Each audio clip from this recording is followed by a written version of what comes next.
Eduardo Barcesat, muchísimas gracias por estar en mi casa. Para mí, como siempre, es un honor que nos ilustres y que nos vengas a compartir tu conocimiento, siendo que la Cámara de Diputados te ha llamado como testigo experto para poder ilustrar también y aclarar temas que son tan importantes para nuestra sociedad, que siempre se ven afectadas por las decisiones judiciales, no son ajenas a nuestra calidad de vida. Así que muy contenta de que estés aquí con nosotros. Un gusto también para mí estar aquí con esta compañía y con esta actividad tuya, que sé que hace años que venís trabajando en estos temas institucionales, y creo que no hay muchas voces en este mismo espacio que puedan cumplir una función como Zoom de Julieta Fiorentino. Luego del intento de magnicidio a Cristina Fernández de Kirchner, ¿qué situación ves respecto del accionar de la jueza Capuchetti y esta no unificación de las causas? ¿Qué opinión te merece este proceso, que es un berretaje cuando vemos a ese James Bond que es Milman con la plata nuestra pagándole a las chicas todas muy monas, pero para funciones de espionaje? Inexplicable en estas causas, y es que deberían estar unificadas en una sola investigación. Aquello que comenzó con el atentado en la sede del Instituto Patria y que luego llegó, a lo que conocimos el día en que efectivamente atentaron contra la vida de la vicepresidenta de la Nación, y que solo por una falla mecánica o una mano de Dios, cada uno que crea lo que le parezca, no fructificó el atentado. Pero en lugar de ser investigado como corresponde, en el sentido no solamente de los autores materiales, sino también de aquellos que fomentaron, posibilitaron, dieron la logística y financiaron a este grupo de exaltados, conocidos como los copitos, que fueron los que efectivamente tomaron a su cargo la parte más brutal, es decir, el intento de privar de vida a la vicepresidenta de la Nación. Financiado por Caputo, la familia cercana a Mauricio Macri, su hermano de corazón. Fabriquita, fachada de muebles, de ninguna manera daría pie más que hacer ese facsímil grotesco de una guillotina fuera de esas antorchas. Más allá de esas estupideces no sirve para nada. Pero la ineptitud fundamentalmente de la doctora Capuchetti es lo que motiva esta falta de una respuesta judicial adecuada a la dimensión del delito intentado por este grupo de exaltados, que repito, no son ellos solos, sino quienes los han impulsado y quienes los han financiado. Lo único que cabe de alguna manera reconocer como actividad jurisdiccional válida es la que está desarrollando el juez Martínez Di Giorgi, que junto con el fiscal han ubicado correctamente cuál es la figura o las figuras, el tipo penal bajo el cual debe llevarse adelante esta investigación. No es solamente la tentativa de homicidio, esto es una afectación, una lesión a la vida democrática y al orden constitucional, que es un título, el título 8 del Código Penal de la Nación Argentina, y que le daría la dimensión institucional, si así fuera abordado, que corresponde a los datos de los hechos que no se agotan en el intento fallido de privar de la vida, sino en toda la organización y, llamémosla de alguna manera, inteligencia previa que se hizo al atentado, y fundamentalmente en que esto se continúa al ver que no hay respuesta judicial, se han envalentonado y siguen diciendo, fallamos una vez, pero podemos volver a hacerlo otra vez. Y efectivamente, los responsables más importantes están libres, de modo que sacando a aquellos que porque gatillaron y acompañaron a quien agatillaba, que están privados de la libertad, el resto está en una situación ambigua, pero en todo caso, por ahora, en libertad, y pueden seguir tramando otras formas, y además no tienen ningún arrepentimiento de lo que hicieron, sino que, por el contrario, el único arrepentimiento es haber fallado. Sería importante que se unificaran las causas y que esta unificación recayera o en el juzgado de Daniel Rafecas, que interviene en una cronología en el primer hecho, que es el atentado contra la sede del Instituto Patria, pero que tiene un hilo causal con todo lo que ha ocurrido. Los mismos personajes han estado en uno y en otro episodio, y el otro juzgado que podría unificar sería el de Martínez Di Giorgi. El único que ha demostrado una absoluta incapacidad o decisión política de no investigar es el juzgado federal número 5 a cargo de la doctora Capuchetti, secundada en esa ineptitud por el fiscal Carlos Rívolo, ¿no? Creo que es lamentable el hecho de esta envergadura. ¿Qué otros temas hacían que ustedes desconfiaran de la imparcialidad de Capuchetti? Creo que las vinculaciones que tiene la jueza doctora Capuchetti con el gobierno de la ciudad de Buenos Aires, el hecho de tener un cargo, una función, dicen que docente en un instituto sobre seguridad, preside o dirige el hasta ahora secretario de Seguridad y Justicia de la ciudad de Buenos Aires, doctor Marcelo Alessandro. Justo de Alessandro. Y de color político a algo que no debiera tener ni lo uno ni lo otro. Está bien, ella es docente.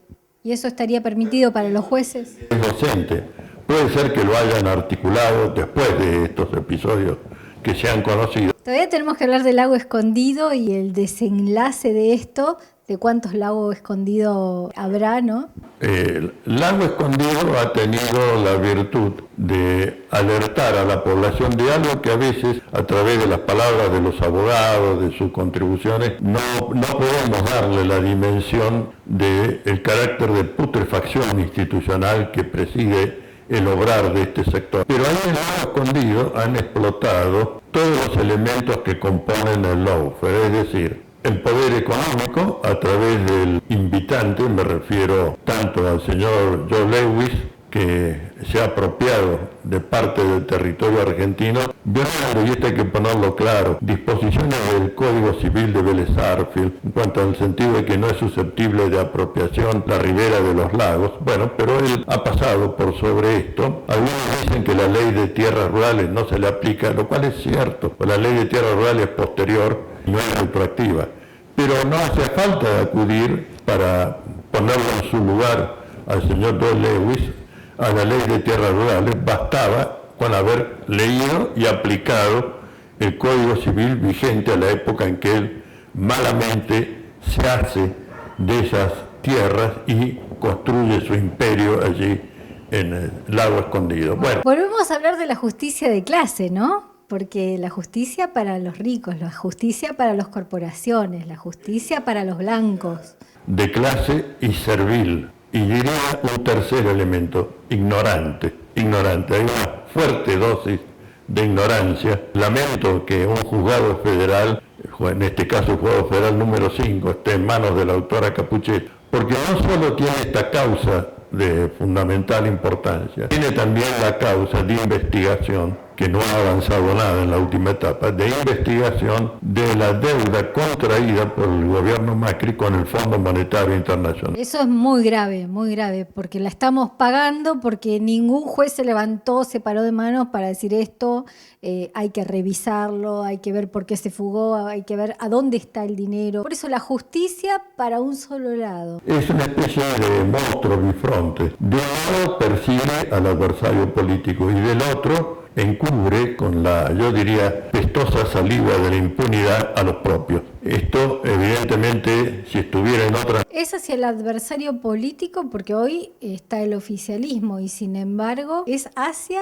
un sector progresista que está a favor de la soberanía, pararle la mano a los tarifazos y a los recursos y a la extracción de recursos por sí misma. Bueno, yo lamento muy nuevamente esto porque además el Juzgado Federal 5, en la causa que atañe a la investigación de la deuda contraída con el Fondo Monetario Internacional, que es de una simpleza desde el punto de vista técnico-jurídico, porque ese acuerdo tendría que haber sido sometido a la aprobación previa del Congreso de la Nación, artículo 75, inciso 22. Bueno, nunca fue enviado, ni antes ni después de su entrada en ejecución, ni tampoco en aquel entonces la Cámara de Diputados, que es la que tiene que iniciar el trámite de aprobación, tomó la iniciativa de pedirle al Poder Ejecutivo que le remita el acuerdo para investigar la legalidad del mismo. Bueno, no lo hizo, no se ha hecho hasta ahora. El fiscal es un fiscal excelente, el doctor Franco Picardi,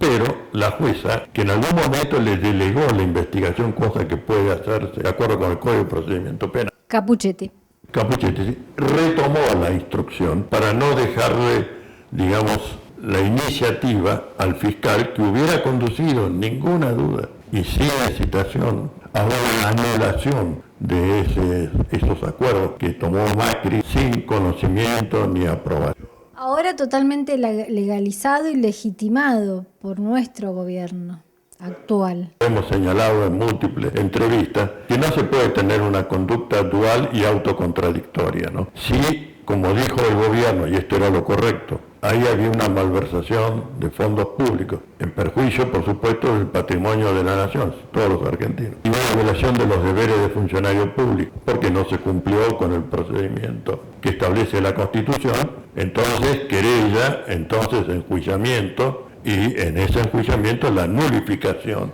de esos acuerdos. Bueno, esto era lo que correspondía. Esto es lo que se le instruyó al procurador del Tesoro de la Nación, que es el abogado jefe. No tenía que hacer además mucho trabajo, porque ya estaba lo que los particulares, entre los que me incluyo, que habíamos denunciado esto en el año 2018, poco de ser contraído este procedimiento irregular.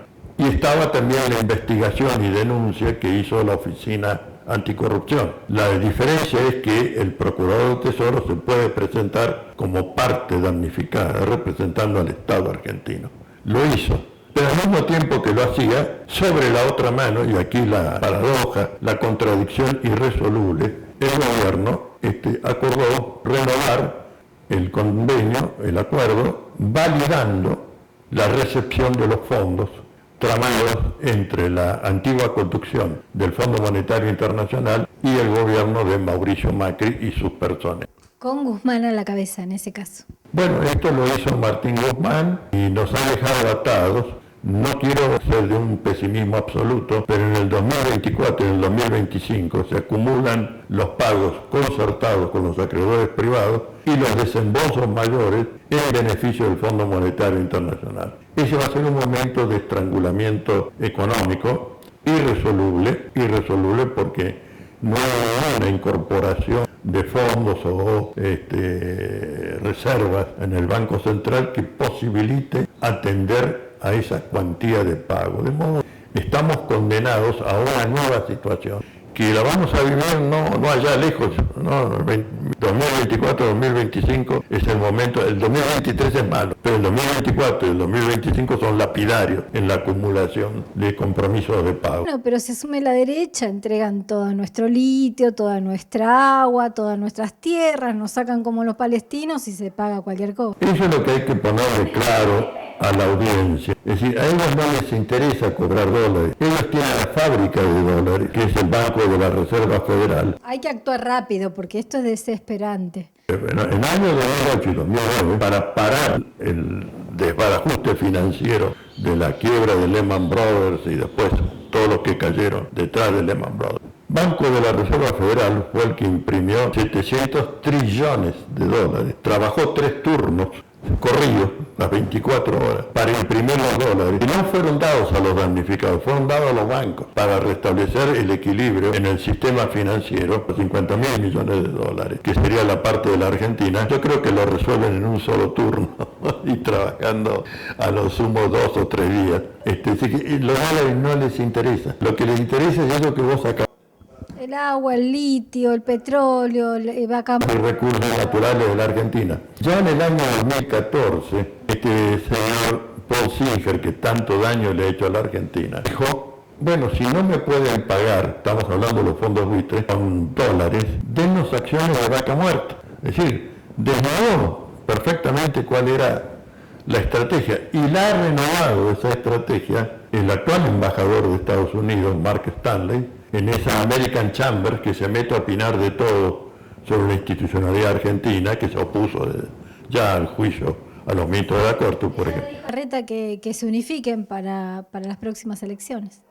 Bueno, desde ya que lo toman a la Reta como el interlocutor válido para el 2023 en adelante, pero inmediatamente después de proclamarlo, entre comillas, le dicen, bien, ustedes tienen muchas riquezas y recursos naturales. Es como diciendo, abran las manos, y con eso nos olvidamos de la deuda externa.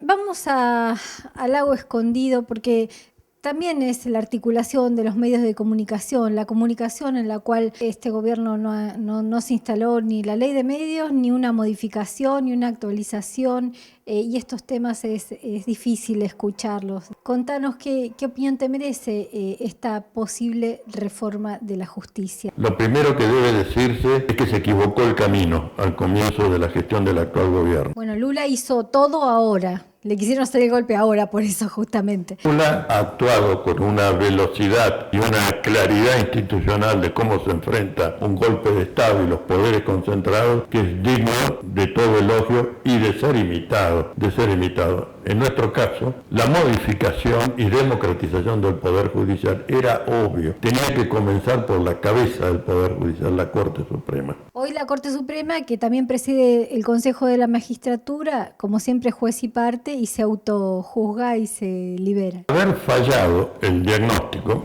incomprensiblemente, porque si la estructura judicial es una estructura piramidal, hay que comenzar por la cabeza. Ahora recién se advierte. Y por eso es que, tardíamente el Senado le dio media sanción a un proyecto para elevar a 15 el número de miembros, pero también yo diría con algunas omisiones inexplicables, ¿no? Era mejor el proyecto de los gobernadores, 25 miembros, porque estaban todas las provincias y la ciudad autónoma de Buenos Aires representada, y uno más por el Poder Ejecutivo para desempatar en caso de empate. No sé por qué se lo redujo a 15, pero aún esto, que se hizo también sin modificar la funcionalidad de la Corte, porque tenemos una rémora allí que es en la jerga forense, el artículo 280 del Código Procesal, que habilita a que los jueces de la Corte desestimen las causas que llegan, invocando a que no satisface el recurso extraordinario federal. No dice por qué no lo hace, simplemente la firma. Es una resolución tipo estándar, revisión de un caso que considere no solamente que no lo beneficia, sino que hiere el orden jurídico establecido. Pierde la posibilidad de la revisión con media carilla. Esa media carilla se le aplica a más del 80% de las causas que por año llegan al conocimiento y decisión de la Corte Suprema. El tema es que la Corte lo que hace es escoger aquellas causas que políticamente le interesan para resolverlas y sentar su imperio, es decir, acá estoy yo diciendo en última instancia qué es lo que debe hacer el Poder Ejecutivo y qué es lo que debe hacer el Congreso de la Nación. Esta justicia de clase, porque solamente hay una clase social muy especial que puede llegar a ser juez, que no paga impuestos, son como reyes, ¿no? Porque es un poder monárquico feudal y fue pensado así, En esta Corte se ha hecho más ostensible. Con alguna estúpida jactancia se dice que nuestros constituyentes de 1853 tomaron el modelo de la Constitución de Estados Unidos de Filadelfia en 1787. Ahora, ¿qué dijeron los padres de esa Constitución? Libro El Federalista. Se necesita un poder aristocrático vitalicio contramayoritario para prevenir posibles desbordes demagógicos o populistas de los poderes políticos. Están ahí para preservar el privilegio. Es mantener el status quo, mantener el sistema como está. Las cárceles llenas de pobres, inmundas, a donde nadie se capacita, no trabaja, sale a delinquir porque sale peor que antes. Lo que dice el artículo primero de la Constitución de 1853-60 y que está respetada en la de 1994, que el gobierno adopta la forma representativa, republicana y federal. De todos esos tres atributos, representativa, republicana y federal, lo único que es la justicia es federal. No es ni representativa ni republicana. ¿Por qué no es representativa? Porque es una representación indirecta a través de los otros poderes que se llega a la función judicial. ¿Por qué no es republicana? Porque es el único poder que es vitalicio y en el sistema democrático, el sistema republicano, no hay mandatos vitalicios, hay mandatos periodizados y con algunas condiciones en los casos de la posibilidad de reelección. Pero los jueces no. Los jueces, una vez nombrados, y mientras no incurran en lo que se llama mal desempeño o posible comisión de delito, siguen de largo. Pero si incurren en mal desempeño y posible comisión de delito, es el Consejo de la Magistratura el que los va a juzgar, son ellos mismos. El Consejo de la Magistratura juzga a todos los jueces, menos los ministros de la Corte. Los ministros de la Corte están sujetos al control del Congreso a través del mecanismo del juicio político, que es esto que se está viendo ahora, después de que a instancia de los gobernadores, Poder Ejecutivo acompaña, se ha planteado el pedido de juicio político contra los 4 integrantes de la Corte Suprema. Volviendo al Lago Escondido, allí estaban Poder Económico, Poder Comunicacional, estaba Clarín, que fue el que organizó y pagó, estaban la pata podrida, algunos representantes de la pata podrida del Poder Judicial, y un funcionario del gobierno de la Ciudad de Buenos Aires, el inefable Marcelo D'Alessandro, que en sus chats privados con el juez Ercolini, con un juez, le dice: déjenmelo a mí primero, el que encabeza, responsable de la Policía de Seguridad Aeroportuaria, que fue el que dio la lista de los viajeros de ese charter aéreo. Dice: yo le voy a dar un paseo, como yo lo voy a capturar, lo llevo en auto, lo reventamos para que aprenda a no ser bocón. Bueno, esto dicho frente a un juez que además, en lugar de decirle: animal, para eso, no, porque vamos a decir una cosa así, pero además ese mismo juez Ercolini, hablando de cómo fraguar instrumentos privados, facturas, pago de pasajes, todo esto penoso, pero ha tenido la virtud de esto de poner en conocimiento de la opinión pública: acá está el lawfare en vivo y actuando. Faltaría nada más que se sumara la Embajada de Estados Unidos, pero bueno, está todo. El modelo nuevo del Plan Cóndor, ¿no? Algunos hablan de un Plan Cóndor, efectivamente, segunda parte, ya no es bajo la forma del secuestro y la desaparición forzada de personas, eso genera muy mala prensa, ya hay una convención internacional, entonces vamos a algo menos cruento, pero no menos eficaz, que es la persecución judicial. Lo destruimos y lo convertimos en un muerto civil, porque además le embargamos el patrimonio por cifras inimaginables, como son los embargos que les han impuesto. Por ejemplo, en el caso que yo llevo al ingeniero Gerardo Ferreira, involucrado en la causa de los cuadernos, el embargo de la modesta suma de 500 millones de pesos. Y para estar libre como está ahora, tiene que pagar un seguro de caución todos los meses para dar garantía de que no se va a profugar, etc. La presentación hecha por el presidente, acompañado por la firma creo que de 11 gobernadores, no todos firmaron. ¿Es temor? ¿Algún carpetazo? Creo que más que temor es complicidad, porque son parte de lo mismo. No es que de un lado están todos los buenos y del otro lado están todos los malos, no. Hay aportes del lado de lo que debiera ser el campo popular, democrático, progresista, con las banderas de soberanía política, independencia económica y justicia social, que no quieren para nada modificar el statu quo y que se sienten más cómodos abrazados con la gestión Mauricio Macri que con la del presidente Alberto Fernández. No es que lo desborden por izquierda, lo desbordan por derecha. Vamos sí a una presentación importante sosteniendo el pedido de juicio político. Nadie puede garantizar si se van a lograr o no al final de los estudios, debates, a los 2/3 de los miembros presentes de la Cámara para aprobar la acusación. Nadie puede garantizar esto. Pero lo único que no se debe hacer en política es ponerse a contar los porotos antes de iniciar la actividad. Sinceramente, querría enfrentarme con algún colega politólogo que fuere, que viniera a dar razones de bien obrar de la Corte Suprema de Justicia de la Nación. Querría escucharlo. Y si fuera posible, porque he leído las proclamas que han hecho en apoyo a la actual Corte, los organismos gremiales de jueces, que han salido a decir que es una aberración el pedido de juicio político a los ministros de la Corte. Ahora, no dijeron una palabra, ni antes, ni en este momento, sobre los fallos abominables que ha dictado la Corte Suprema de Justicia de la Nación y que dan pie al pedido de juicio político.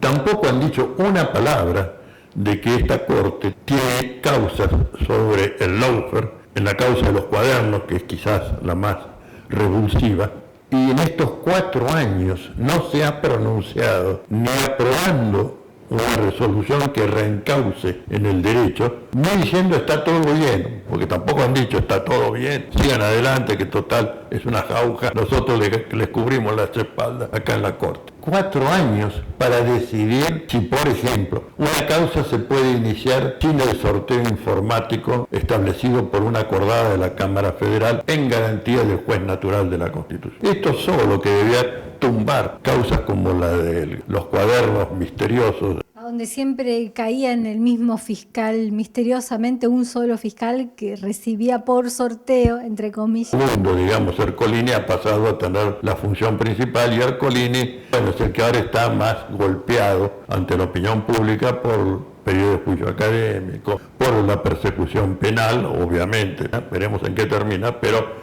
en todo caso, por lo menos, se les ha quebrado esa cáscara de impunidad que tenían hasta este momento. Por eso lo del lago escondido ha servido para mostrarle a una ciudadanía incrédula, intoxicada por los medios masivos de comunicación, los medios hegemónicos, mostrarles cómo funciona esta casta judicial y sus aledaños en esta estructura madeja. Aunque sea tarde, porque no se hizo el primer momento que asumió Alberto, por lo menos se está haciendo, que no es poco. Y ustedes no están solos a la hora de presentar una denuncia. Yo querría verle el rostro a los ministros de la Corte cuando les llegue un oficio dirigido, respetuosamente, como tiene que ser, por supuesto, Comisión de Juicio Político de la Cámara de Diputados, citándolos para prestar declaración a fin de que den justificación de las cosas que le van a preguntar. ¿Qué va a pasar? A ellos no los van a ir a buscar en medias.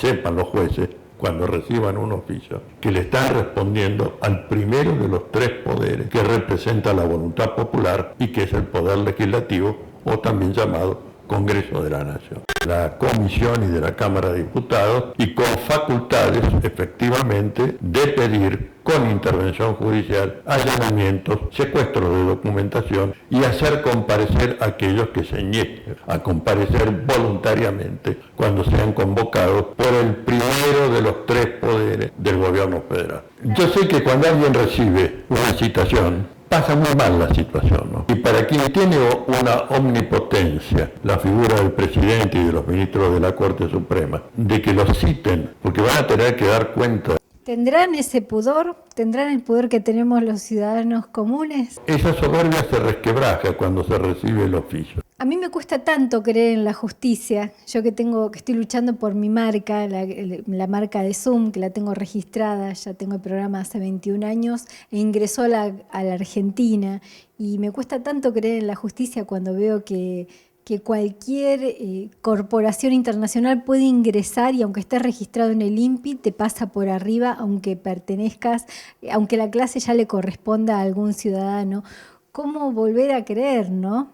Qué importante este proceso para volver a creer en la justicia. Es importante para uno, también operan estas discriminaciones donde el poderoso tiene alfombra roja y aquel que trabaja y que ha construido algo con esfuerzo, que lo ha registrado.